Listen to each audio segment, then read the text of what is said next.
Class 9 ছাত্ৰ-ছাত্ৰীসকল নমস্কাৰ। আজি মই তোমালোকক জেনেৰেল মেথছৰ চেপ্টাৰ 1 নাম্বাৰ চিষ্টেম এই চেপ্টাৰটোৰ পৰা কিছুমান দৰকাৰী মই MCQ বুজাই দিম।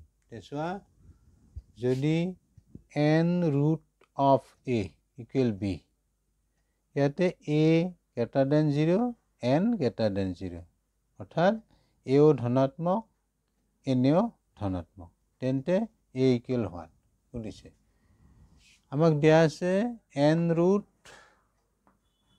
root of a equal b, এর nতম ঘাত। ইয়াক আমি এনেদৰে লিখিম a to the power 1 by n equal b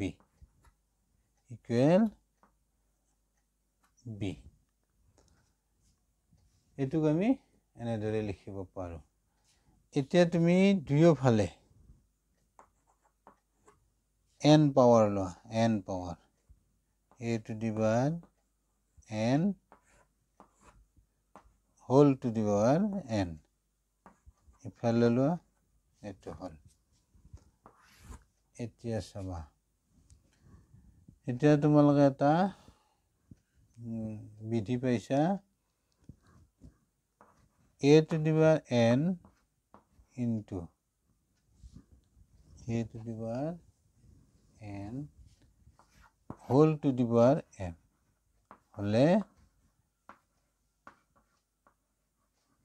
এইটো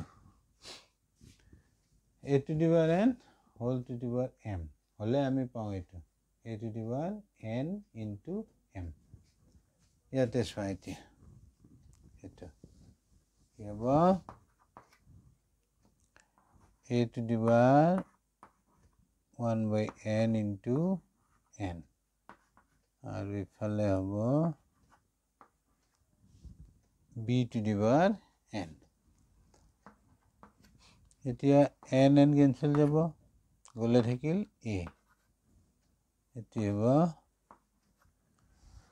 পালোঁ আমি a ইকুৱেল হ'ব b to the power n, option a পালা বুজি।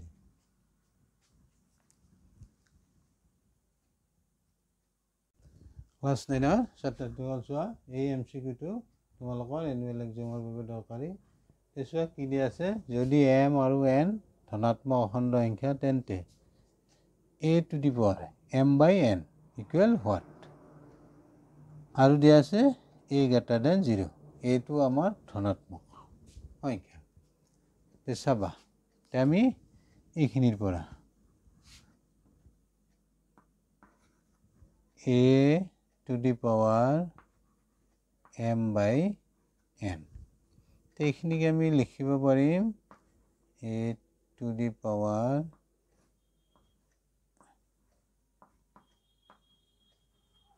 এইখিনিক এনেকৈ লিখিব পাৰিম। ইয়াৰ পিছত a to the power m whole to the power 1 by n, এইটো হ'ল, এইটো সূচক বিধি a to the power n whole to the power m হলে আমি লিখিব পাৰোঁ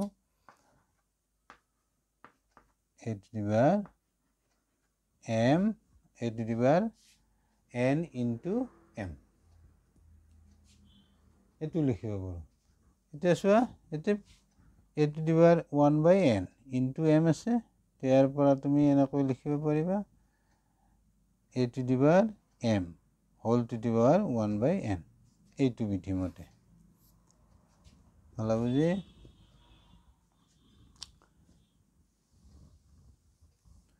তাৰপিছত এইখিনিৰ পৰা, এইখিনিত আৰু এটা ফৰ্মুলা আছে, বিধি a to the power 1 by n হলে আমি লিখিব পাৰোঁ n root of a, n root of a।